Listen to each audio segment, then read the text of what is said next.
Gauss का प्रमेय, इससे पहले भी इस प्रमेय का कथन बताया गया था। विद्युत आवेश और विद्युत फ्लक्स में संबंध बताने वाला, गणितीय संबंध बताने वाला यह प्रमेय है, या उन दोनों राशियां आपस में किस प्रकार संबंधित है, इस संबंध में गॉस ने बताया नियम कि किसी बंद पृष्ठ के अंदर से गुजरने वाले कुल विद्युत फ्लक्स का मान उस पृष्ठ के अंदर उपस्थित कुल आवेश का 1/ε0 गुना होता है। अर्थात इस प्रमेय के अनुसार ये विद्युत फ्लक्स फाई है, किसी बंद पृष्ठ के अंदर से गुजरने वाला कुल विद्युत फ्लक्स फाई का मान उस पृष्ठ के अंदर उपस्थित कुल आवेश का 1/ε0 गुना होता है। जैसे मान लो ये कोई बंद पृष्ठ है, बंद आकृति है, इसके अंदर बिंदु O पर एक आवेश है, Q आवेश।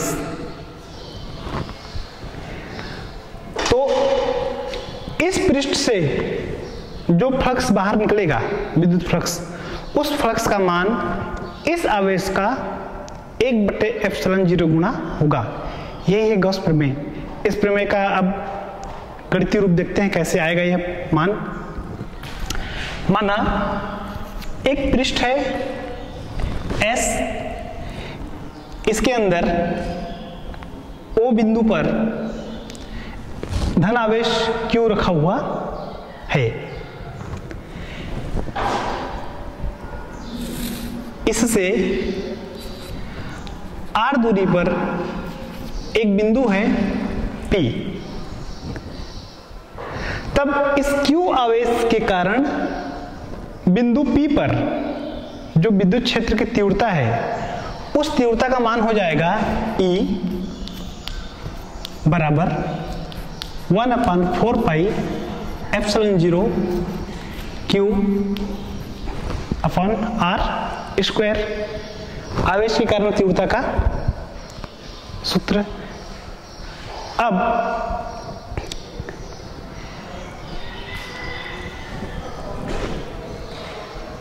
Q आवेश के कारण बिंदु P पर विद्युत क्षेत्र की तीव्रता E बराबर 1/4πε0 Q अपॉन R स्क्वायर। इस बिंदु P से गुजरने वाला फ्लक्स का मान हमको गणना करनी है। उस फ्लक्स के लिए यहां पर एक पृष्ठ ले लेते हैं, छोटा भाग ds। यह पृष्ठ है ds, जो कि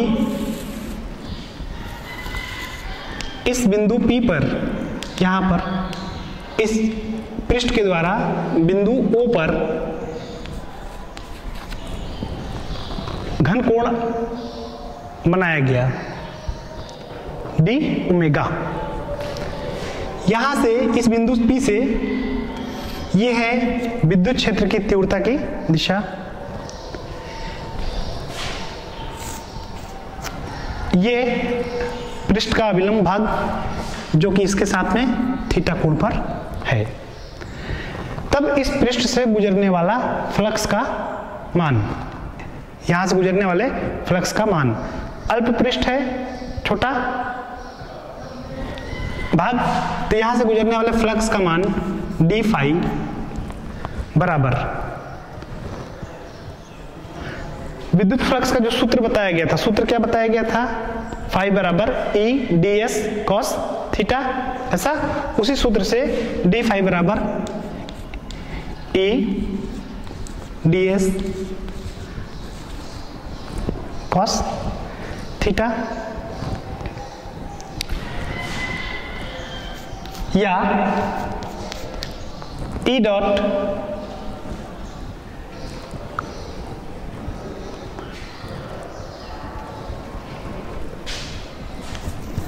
ds cos 0 थीटा बराबर यहाँ पर क्या लिए 0। इस स्थिति में यहाँ पर जैसे ये क्षेत्र है ES, ये पूरा पृष्ठ है ये, और ये पृष्ठ के अवलंब और इसके बीच में जो बढ़ने वाला कोण है वो कोण थीटा। तो इसके लिए यहाँ पर थीटा का मान 0 आ जाएगा। E डॉट ds बराबर d फाई। यह समीकरण नंबर 1 से E का मान यहाँ पर रखने पर, किसमें, इसको समीकरण 2 ले लेते हैं।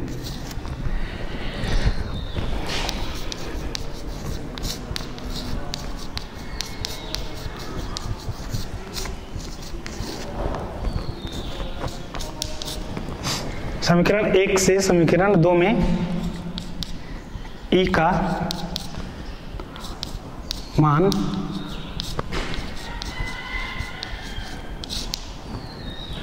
रखने पर आ जाएगा d फाई बराबर 1/4 पाई epsilon 0 q upon r square into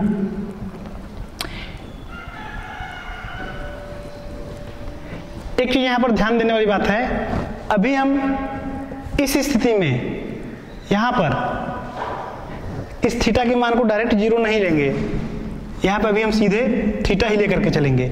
जब विशेष परिस्थितियां आएंगी कि वह आकृति कैसा है, बंद पृष्ठ है, गोली पृष्ठ है, बेलनाकार है, समतल है, उस स्थिति के बाद फिर इसका निर्धारण करेंगे। अभी जनरल व्याख्या के लिए हम यहाँ पे थीटा ही मान लेते हैं, इस कोण को क्या थीटा ही लेकर चल रहे हैं, यानी उसका मान 0, 90, 180 ऐसा कुछ अभी निर्धारित नहीं करेंगे। तो ये समीकरण नंबर 2 इसी रूप में ही लिखेंगे। ये आ जाएगा यहाँ पर ds cos theta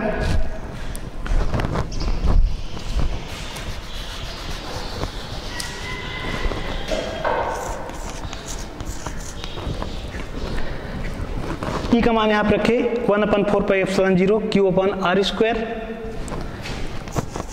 ds cos theta, या फिर d फाई बराबर हो जाएगा 1/4 पाई, इसको सीधा लिख लेते हैं q अपॉन 4 पाई एप्सिलॉन 0 q अपॉन 4 पाई एप्सिलॉन 0 और ds cos थीटा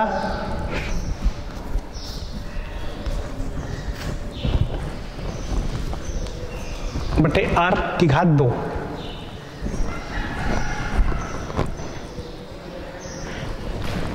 या d फाई बराबर q अपॉन 4 पाई एप्सिलॉन 0, इस पद का मान इस टॉपिक के पहले बताया गया था घन कोण, उस घन कोण में इसका मान d ओमेगा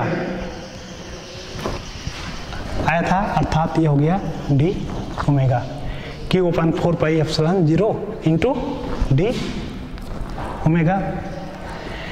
ये तो था इस भाग से, बिंदु P से गुजरने वाले फ्लक्स का मान। यदि हम संपूर्ण भाग से ले लेते हैं, पूरे भाग से कुल फ्लक्स,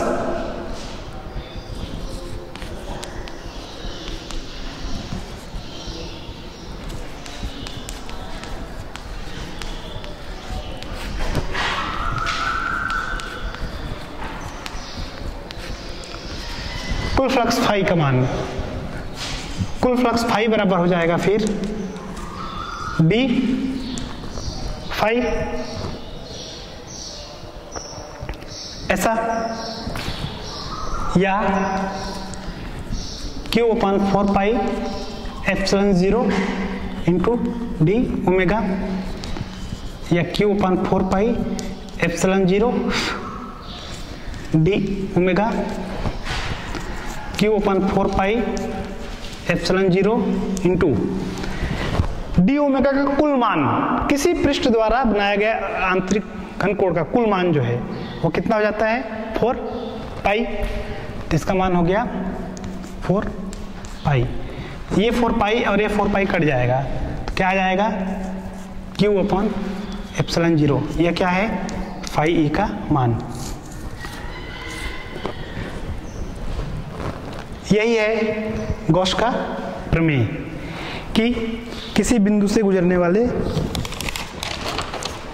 विद्युत फ्लक्स का कुल मान जो है, किसी पृष्ठ के से गुजरने वाले विद्युत फ्लक्स का कुल मान जो है उस पृष्ठ के अंदर उपस्थित कुल आवेश का 1/ε0 गुना होता है। आगे गॉस का प्रमेय किसी भी आकृति के लिए, किसी भी आकृति के बंद पृष्ठ के लिए सत्य है। 2-3 भिन्न भिन्न स्थितियां आएंगी इसमें। क्या भिन्न स्थितियां हो सकती हैं, थोड़ा सा समझने वाली बात यह है, ये तो प्रमेय का कथन था या गणितीय सूत्र, इसकी स्थापना किए, कैसे किए, एक पृष्ठ मान लिए, उस पृष्ठ में कोई एक बिंदु, उस बिंदु पर आवेश माना O है, बिंदु पर आवेश Q है, उस से r दूरी पर बिंदु P, उस बिंदु P पर विद्युत क्षेत्र की तीव्रता 1/4πε0 Q/r², इसलिए उस बिंदु से गुजरने वाला फ्लक्स का मान, फ्लक्स का मान d∅ बराबर EdS cos थीटा। तब उस फ्लक्स का मान d∅ बराबर EdS cos थीटा, ये या समीकरण 1 से समीकरण 2 में, इस समीकरण से इस समीकरण में E का मान रखा गया, d∅ बराबर आ गया 1/4πε0 Q/r² ds cos थीटा। इसमें एक पद मिल रहा है गणितीय संक्रिया के बाद ds cos थीटा अपन r², इसका मान जो है d ओमेगा के बराबर होता है। ये तो हो गया उस अल्प पृष्ठ ds से गुजरने वाले फ्लक्स का मान। पूरे पृष्ठ से गुजरने वाले फ्लक्स के मान के लिए समाकलन कुल मान के लिए किए, तो फाई बराबर हो जाएगा इसका समाकलन d∅ Q/4πε0 d ओमेगा का कुल मान आता है 4 पाई कैंसिल हो गया, तो फाई इक्वल टू हो गया Q/ε0। स्थिति कुछ अब देखते हैं इसमें कि अगर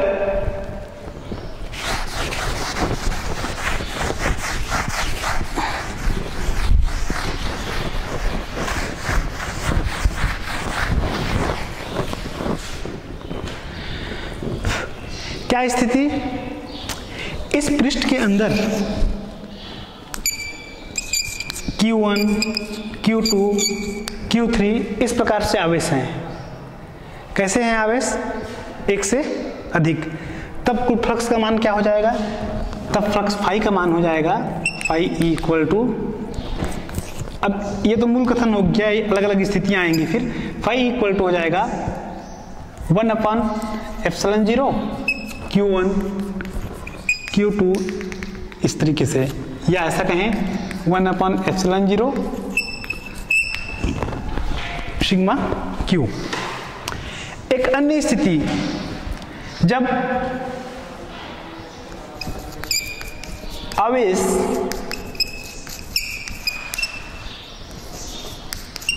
पृष्ठ के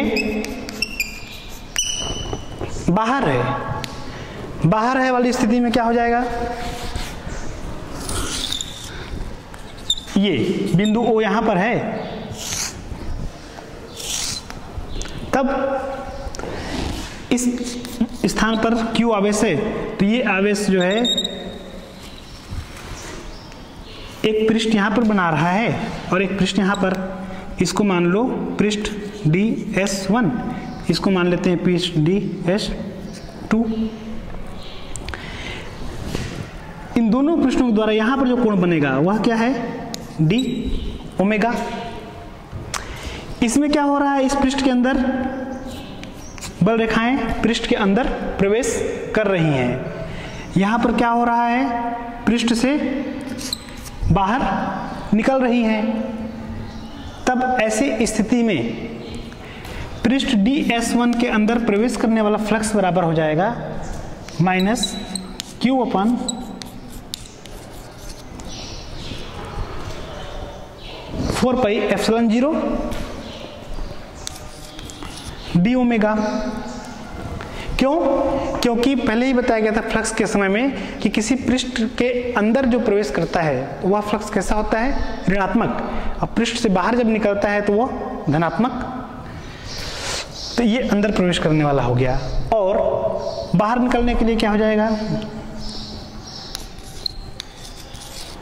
dS2 S2 पृष्ठ से निकलने वाला फ्लक्स का मान हो जाएगा प्लस Q/4πε0 d ओमेगा। कुल फ्लक्स का मान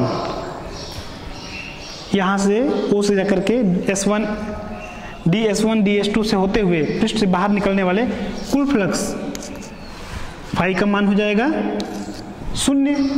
क्यों 0 हो जाएगा? क्योंकि ऋणात्मक और धनात्मक 0 हो गया।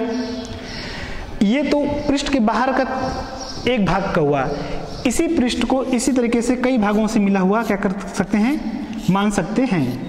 और प्रत्येक भाग के लिए एक बार पृष्ठ के अंदर प्रवेश करेगा फ्लक्स, बल रेखाएं, एक बार बाहर। इस कारण से पृष्ठ के अंदर प्रवेश करने वाली बल रेखाओं का मान, विद्युत फ्लक्स का मान पृष्ठ से बाहर निकलने वाले विद्युत फ्लक्स के मान के बराबर तो होगा, लेकिन दोनों का मान जो है अलग होगा। इस अंदर प्रवेश करने वाले का मान ऋणात्मक और बाहर निकलने वाले का धनात्मक। कुल मान बराबर हो जाएगा 0। यही था गॉस का प्रमेय। इस प्रमेय का उपयोग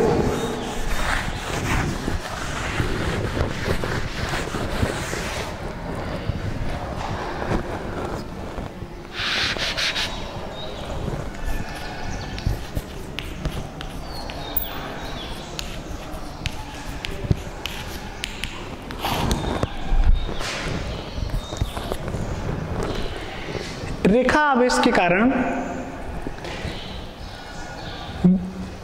विद्युत क्षेत्र की तीव्रता।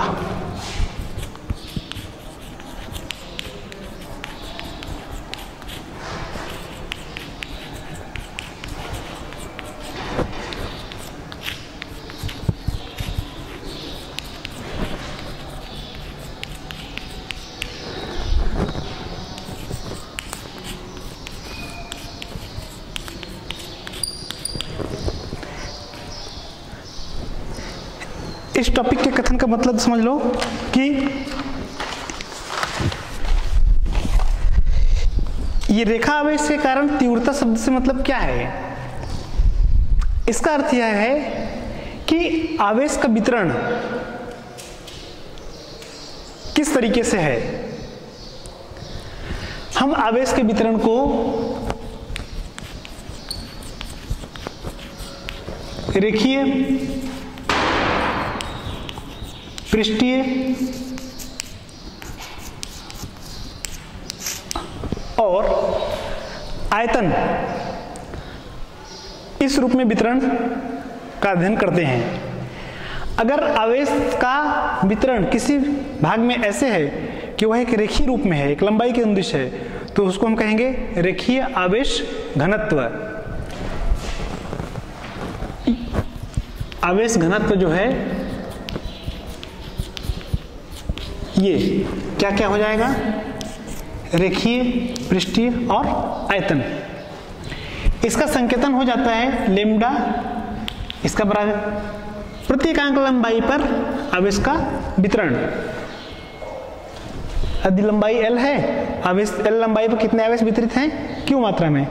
तो इस आवेश और इसका अनुपात हो जाएगा रेखीय आवेश घनत्व। पृष्ठीय सिग्मा हो जाता है संकेत। इसमें क्या हो जाता है?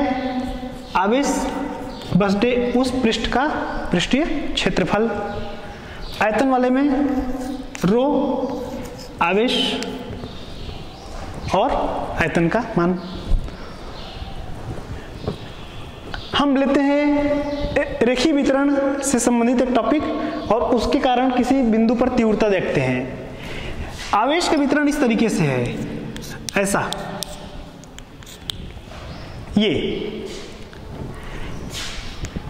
यह एक कोई आवेश का वितरण अनंत लंबाई के एक चालक तार पर है। इस रूप में है कि वे रेखीय रूप में है, और इसके कारण किसी बिंदु पर विद्युत क्षेत्र की तीव्रता की गणना करनी है। तो ऐसी गणना के लिए हम गॉस के प्रमेय का उपयोग कर सकते हैं। गॉस का प्रमेय का जो सूत्र बताया गया था, फाई इक्वल टू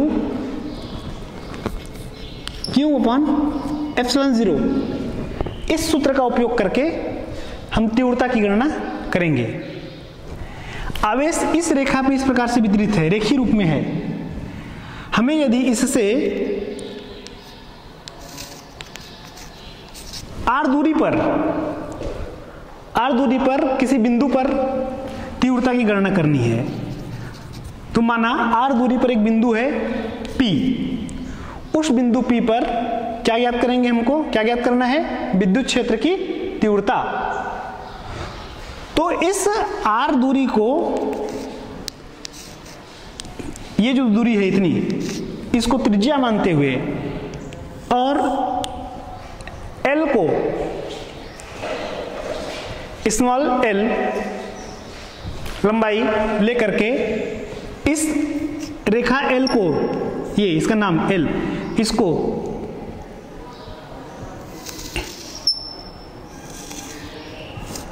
एक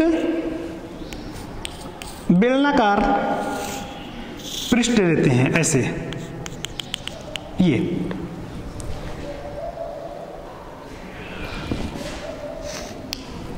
क्या बताया गया, यह कोई रेखा है, इस पर आवेश का वितरण इस तरीके से है कि वो रेखा के रेखीय रूप में है। प्रति एकांक लंबाई पर आवेश का वितरण जो है, अर्थात रेखीय आवेश घनत्व कितना है, लेम्डा, इसका मान कितना है, Q अपॉन L। इस सूत्र से Q का मान बराबर क्या हो जाएगा, लेम्डा इंटू L। इस प्रकार से लंबाई आवेश वितरित है। r दूरी पर तीव्रता की गणना करनी है। उस तीव्रता की गणना के लिए क्या किए, जितनी दूरी है उस दूरी को मानते हुए, क्योंकि वो रेखा के चारों ओर क्षेत्र रहेगा, तो उसके चारों ओर जब क्षेत्र रहेगा तो हम चारों ओर की बेलनाकार आकृति बन रही है, तो वैसा एक आकृति ले लिए। इस भाग को कौन सा, इस बंद भाग को कौन सा भाग कहेंगे हम, गॉसियन पृष्ठ, गॉसीय सतह। इस गॉसीय सतह के 3 भाग हुए, एक भाग ये, एक ये, और एक भाग यहां का। इस पृष्ठ को ले लेते हैं D S1, इस पृष्ठ का नाम ले लेते हैं S2, संपूर्ण भाग को ही ले लेते सीधे S1 पृष्ठ, S2 पृष्ठ, और इस भाग को ले लेते हैं क्या, S3 पृष्ठ।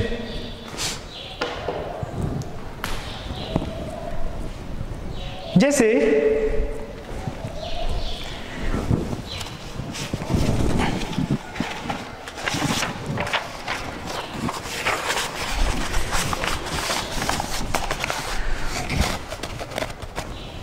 कुछ इस प्रकार का आकृति रहेगा, ये बेलनाकार जो है, दिख रहा है, ये वाला भाग इसका सीधा है क्या, बिल्कुल नहीं, कैसा है, वक्राकार, वक्र, मुड़ा हुआ।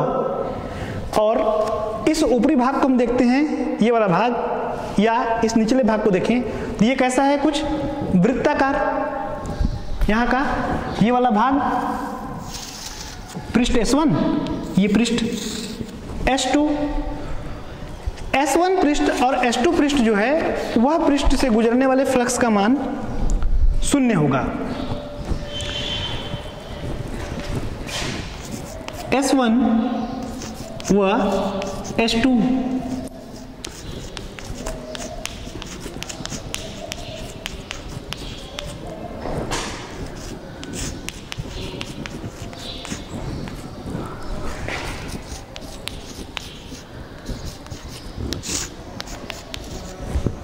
0, इसको समझना है, क्योंकि S1 पृष्ठ और S2 पृष्ठ जो है वह विद्युत क्षेत्र के समांतर है। विद्युत क्षेत्र की दिशा इस विद्युत क्षेत्र के दिशा के समांतर ये पृष्ठ और ये तीसरा पृष्ठ S3 से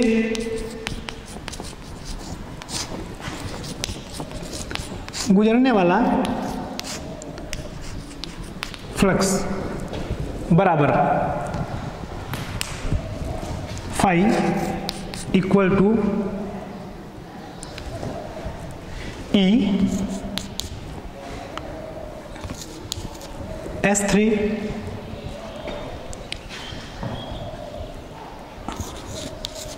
cos 0। तीसरा पृष्ठ अल्प पृष्ठ है, इस पृष्ठ से गुजरने वाला फ्लक्स EDS3 cos 0, या इसका मान बराबर हो जाएगा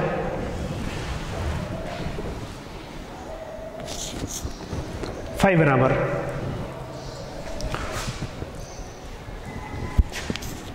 EDS3।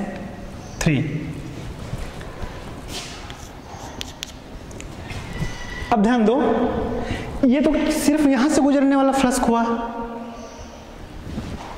पूरे पृष्ठ से गुजरने वाला फ्लक्स, पूरे पृष्ठ से गुजरने वाला फ्लक्स, इधर से तो पूरा फ्लक्स शून्य है, यहां से गुजरने वाला फ्लक्स का मान शून्य है, लेकिन इस पृष्ठ का मान निकाले हैं अपन, इतना EDS3 आया। ऐसे ही यहां से यहां से यहां से या ऐसा कहें पूरे चारों ओर से कुल फ्लक्स का मान, तो कुल फ्लक्स फाई का मान बराबर हो जाएगा, ये हो जाएगा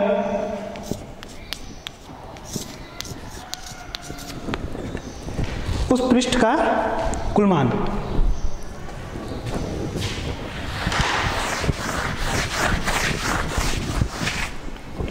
या कुल फ्लक्स फाई बराबर E इंटू 2πRL, उस बेलनाकार भाग का वक्र पृष्ठ।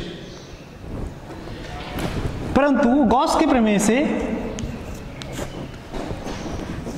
फाई इक्वल टू Q/ε0, इसलिए इस मान को यहां पर रखने पर Q/ε0 इक्वल टू E.2πRL या equal to Q/2πε0R into L, तीव्रता का मान।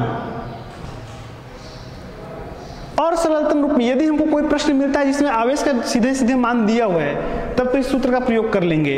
यदि ऐसी स्थिति नहीं है, आवेश का मान नहीं दिया है, ऐसा कर लें, आवेश वितरण वाला सूत्र के रूप में लिखते हैं तो E बराबर Q के बदले में समीकरण 1 से मान रख लेते हैं, किसका? Q का मान, lambda into L 2πε0R into L, ये L कैंसिल हो जाएगा, E इक्वल टू आ जाएगा लेमडा अपॉन 2πε0R। यह है तीव्रता का सूत्र। इस प्रकार से हम देख सकते हैं गॉस के प्रमेय का उपयोग कहां पर कर सकते हैं। एक तो ये एक स्थिति है, जब हम गॉस के प्रमेय को बता रहे थे वहां पर थीटा के मान के बारे में बताए थे कि उस थीटा का मान स्थिति के आधार पर चेंज होते रहेगा, कि वो विद्युत क्षेत्र के समांतर स्थिति बन रही है कि विद्युत क्षेत्र के लंबवत बन रही है, उस आधार पर हम लेंगे। तो रेखीय रूप में अगर आवेश का वितरण है तो उस स्थिति में तीव्रता का सूत्र आ जाएगा इतना। इस सूत्र में हम मान E विद्युत क्षेत्र की तीव्रता है, तो विद्युत क्षेत्र की तीव्रता का जो मात्रक है उस मात्रक को भी हम यहाँ पर अंत में लगा देंगे। E बराबर आ गया लेमडा अपॉन 2πε0 इंटू R। यही है रेखीय आवेश के कारण उसके समीप किसी बिंदु पर विद्युत क्षेत्र की तीव्रता का सूत्र। अगला अनुप्रयोग देखते हैं इसमें।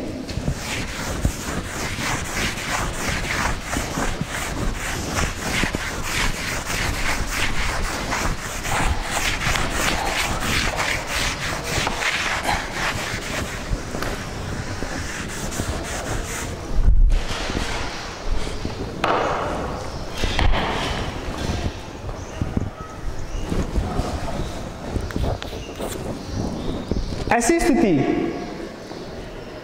एक समान आवेशित बेलन के कारण तीव्रता। इस लाइन का मतलब है कि आवेश का वितरण इस प्रकार से है कि वो बेलनाकार रूप में है, यानी किसी आयतन पे है। वो आयतन कैसा है? बेलनाकार में।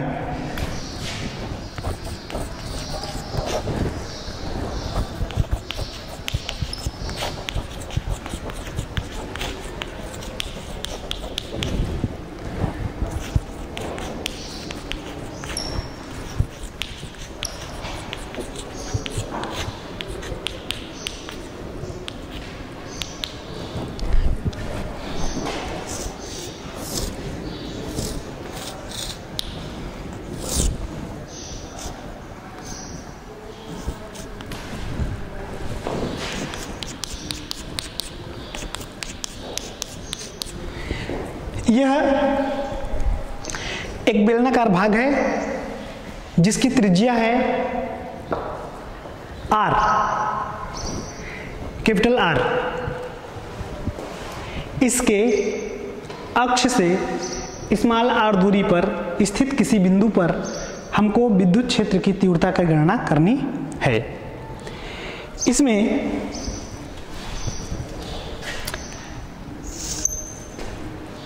r दूरी पर अगर ये बिंदु P है, बिंदु P पर तीव्रता की गणना करने के लिए, बिंदु P पर तीव्रता की गणना करने के लिए इस r दूरी को त्रिज्या मानते हुए और दिए गए बेलन के अक्ष को अक्ष मानते हुए एक अन्य पृष्ठ सतह की कल्पना करते हैं, जिसे गॉसी पृष्ठ के नाम गॉसी पृष्ठ कहेंगे। ये ऐसा काल्पनिक है, ये वास्तविक तो ये है केवल कैपिटल R त्रिज्या वाला। 3 भाग इसके हो गए इस गॉसी सतह के, S1, S2 और एक भाग यहाँ का क्या, S3। अभी जो बताया गया बिल्कुल उसी, अंतर केवल इतना है पूर्व के टॉपिक में और अभी वाले में कि पूर्व वाले में आवेश का जो वितरण है वह रेखीय रूप में था और अभी जो है वह किस रूप में है, आयतन में है। पूर्व के टॉपिक में आवेश का वितरण जो है रेखीय आवेश घनत्व था और अभी वाले में कैसा रहेगा, आयतन आवेश घनत्व। इसमें आवेश का वितरण बराबर रो इक्वल टू Q बटे V, Q अपन V, ये ऐसा, या Q equal to rho into V,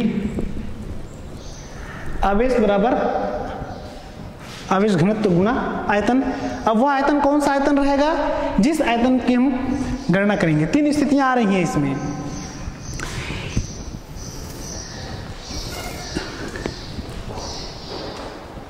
उन तीनों स्थितियों से पहले हम 2 पृष्ठ के बारे में चर्चा कर लेते हैं, पृष्ठ S1 और S2। ये विद्युत क्षेत्र की तीव्रता की दिशा है E, इस पृष्ठ के समांतर ये पृष्ठ है। समांतर मतलब ये ऐसे रहेगा, पृष्ठ भी ऐसे, अब विद्युत क्षेत्र भी ऐसे, दोनों समांतर हो गए। और उस पृष्ठ के लंबवत बल रेखा निकलना है तो दोनों के बीच बनने वाले कोण का मान 90 हुआ। इस कारण से फ्लक्स का मान जो है क्या हो जाएगा, 0। तो इस पृष्ठ S1 से S2 से गुजरने वाले फ्लक्स का मान 0 रहेगा। तीसरे पृष्ठ से गुजरने वाले फ्लक्स का मान ज्ञात करेंगे। इसका भी मान ज्ञात किए, इस पृष्ठ से गुजरने वाले फ्लक्स का मान 0 है, इससे भी गुजरने वाले फ्लक्स का मान 0 है। तीसरे पृष्ठ से गुजरने वाले फ्लक्स का मान क्या होगा वह बताया जाएगा। अब 3 स्थितियां हैं, तीनों स्थितियों में यहाँ से 0 यहाँ से 0 रहेगा, लेकिन इस पृष्ठ से तीनों स्थितियों में अलग अलग रहेगा। उसको देखते हैं। पहली स्थिति जब P पृष्ठ के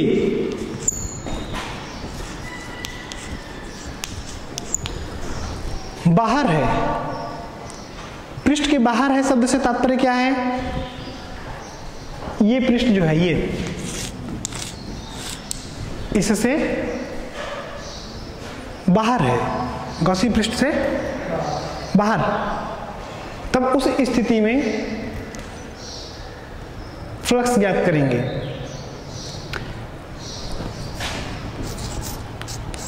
फाई बराबर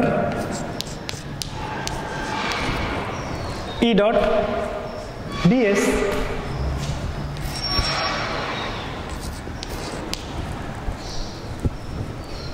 कॉस 0 या ई डॉट डी एस। कौन से पृष्ठ की बात कर रहे हैं हम? तीसरे पृष्ठ की बात कर रहे हैं।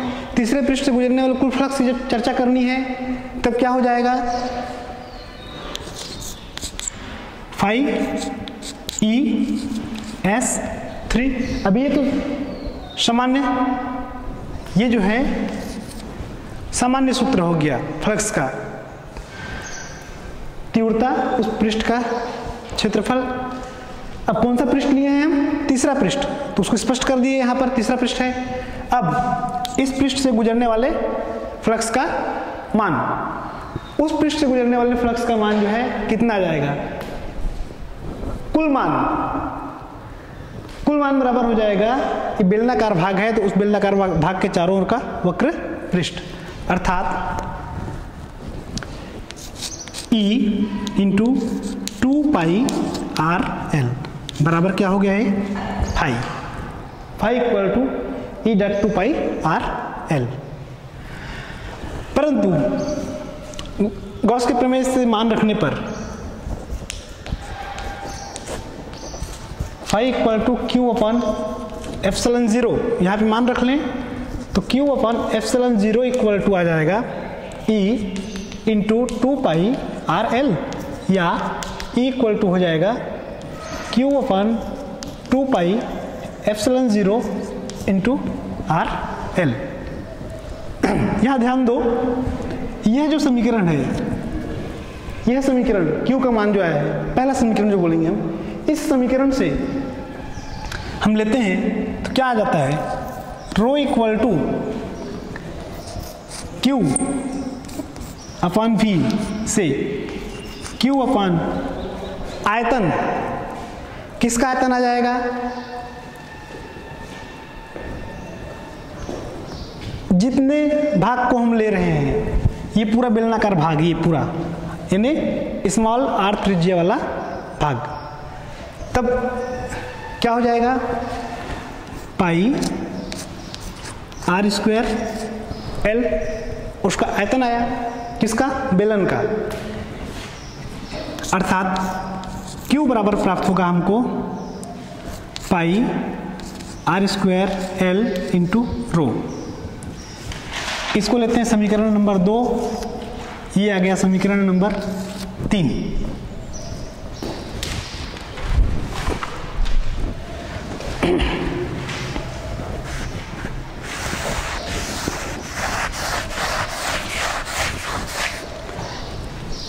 समीकरण नंबर 3 से समीकरण नंबर 2 में मान रखने पर E बराबर Q का मान रख लिए पाई R स्क्वायर L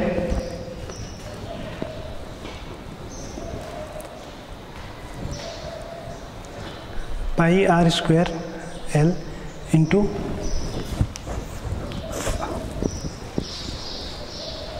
रो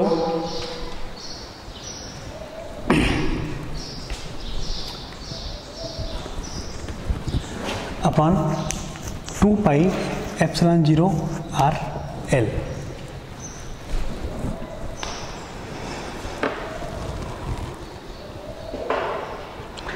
इसमें देखो आयतन जो है, उस आयतन को निकालने में हम R, ये जो दूरी है, यह बिंदु अक्ष से बिंदु P तक की दूरी, उस दूरी को हम पृष्ठ से बाहर ले रहे हैं जब, ठीक है, पृष्ठ से बाहर ले रहे हैं, उस स्थिति में ये जो आयतन का जो सूत्र है, इस जगह पर क्या रखेंगे? इस जगह पर कैपिटल R को लेंगे, अर्थात उस बेलन की त्रिज्या, बेलन का पूरा भाग आ जाएगा। क्या आ जाएगा? उसका पूरा का पूरा भाग। आयतन में ये पूरा भाग आ जाएगा, पूरा। बाकी इधर का भाग क्या है? काल्पनिक है। आयतन में इसका आयतन लेंगे हम पूरा। तब उस स्थिति में यहां पर इस त्रिज्या की जगह में कितना मान रखना पड़ेगा हमको, ये मान रखेंगे।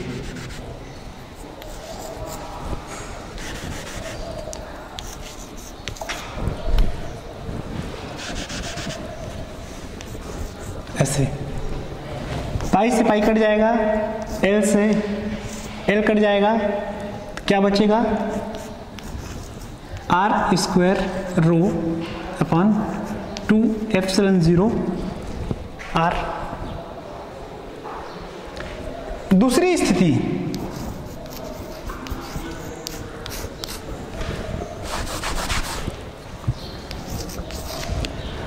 जब वह पृष्ठ के अंदर है, पृष्ठ के अंदर है, थोड़ा सा ध्यान दो इधर, पृष्ठ के अंदर है से मतलब ये जो दूरी है, पहले तो यहां पर था, बाहर की स्थिति में पृष्ठ के जब अंदर है, मान लो ये यहां पर है, तब कैपिटल आर के बराबर नहीं होगा, जितनी दूरी रहेगी उतना रहेगा। तो इसलिए हम ये वाली जगह जो है, इस जगह पर कैपिटल आर के बदले में क्या लिखेंगे, स्मॉल आर। तो आवेश बराबर के उस स्थिति में क्या हो जाएगा, pi R square L into rho, ऐसा। और इस मान को समीकरण 2 में रखेंगे, तब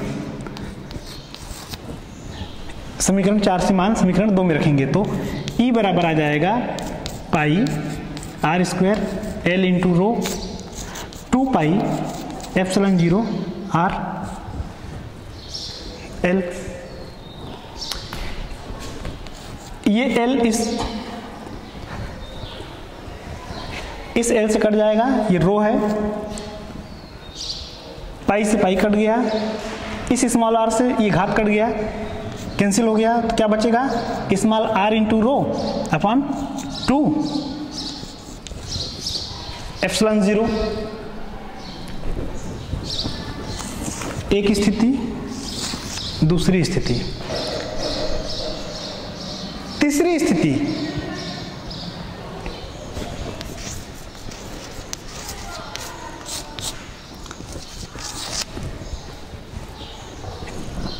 स्थिति 3 में क्या होगा, जब वह बिंदु पृष्ठ के बाहर है, नहीं बल्कि पृष्ठ के बराबरी पर है। पहले स्थिति क्या था, पृष्ठ के बाहर था, ये यहां पर था, या यहां पर, या यहां पर, जैसा भी। उस स्थिति में हम तो पूरा का पूरा आयतन लिए, पृष्ठ के अंदर है तो जितना अंदर रहेगा उतनी दूर तक आयतन आएगा। अब पृष्ठ पर है, तब उस स्थिति में क्या होगा, पृष्ठ पर की स्थिति में जो है स्मॉल आर का मान कैपिटल आर के मान के बराबर होगा। तब ऐसी स्थिति में जो सूत्र आ जाएगा तीव्रता का, वह सूत्र हो जाएगा E बराबर, स्मॉल आर के बदले में कैपिटल आर रख लेंगे तो आ जाएगा आर रो अपॉन 2 एप्सिलॉन 0। 3 स्थितियों में तीव्रता का सूत्र यह प्राप्त हुआ। पहला, जब बाहर है तो E equal to R square rho upon 2 epsilon 0 R. दूसरा, जब वह बेलन के अंदर है, E equal to R rho upon 2 epsilon 0। तीसरी, जब वह पृष्ठ पर है तब दूरी जो है वह पृष्ठ के दूरी के बराबरी पर होगा, पृष्ठ की त्रिज्या के बराबरी पर होगा, स्मॉल आर जो है वो कैपिटल आर के मान के बराबरी पर होगा। ऐसी स्थिति में यह सूत्र हो जाएगा आर रो अपॉन 2 एप्सिलॉन 0। इस प्रकार से 3 स्थितियों में हम तीव्रता की गणना करते हैं।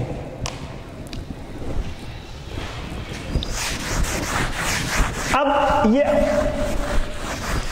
अगली टॉपिक रहेगी, आवेश के अनंत समतल चादर के कारण किसी बिंदु पर विद्युत क्षेत्र की तीव्रता की गणना गॉस के प्रमेय से।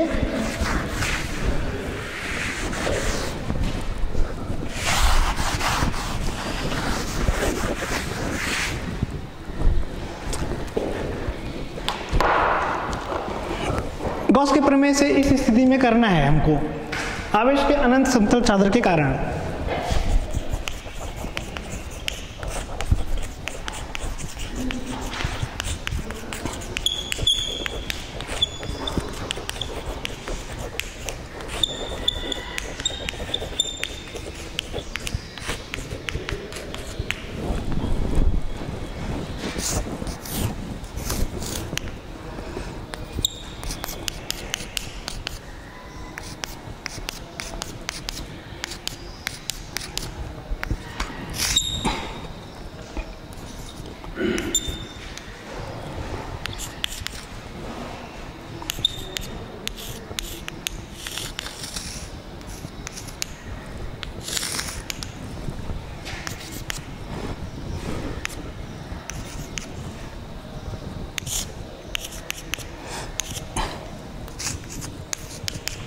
देखो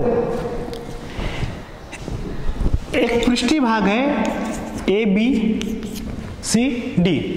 इस भाग पर आवेश का वितरण इस तरीके से है, कैसे रूप में फैला हुआ है। एक हम कल्पनात्मक रूप में लें तो जो चादर बोलते हैं ना, चादर शब्द का मतलब एक वो मिलता जुलता वो ले लिया गया है आकृति को।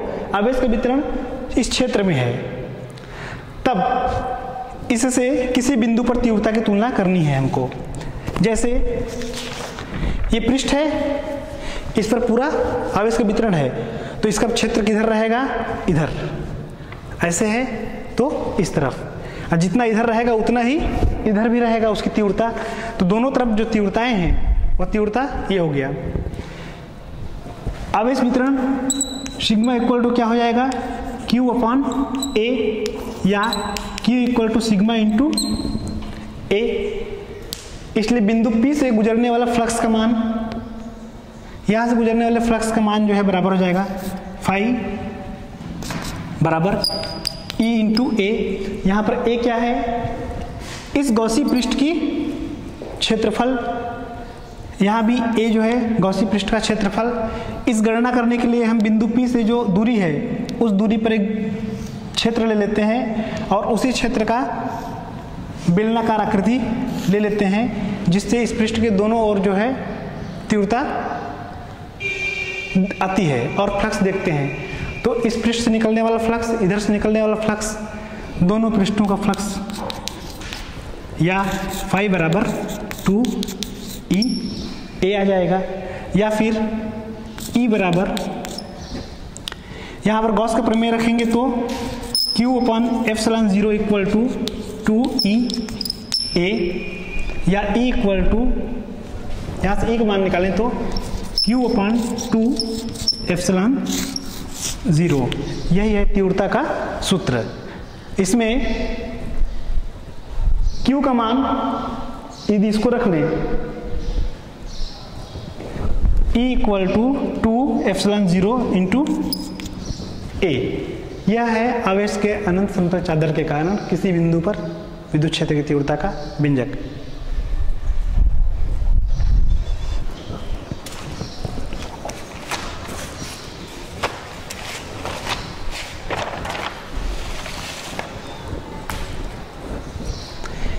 यहाँ पर इस समीकरण 1 से अगर इस समीकरण 2 में हम मान रखते हैं, इस समीकरण से निकला हुआ ये मान Q का मान, तब E का एक और मान आ जाएगा, E बराबर sigma A upon 2 epsilon 0 A cancel आ जाएगा। तो E बराबर हमको प्राप्त हो जाएगा तीव्रता का सूत्र E equal to sigma upon 2 epsilon 0। ठीक है, धन्यवाद।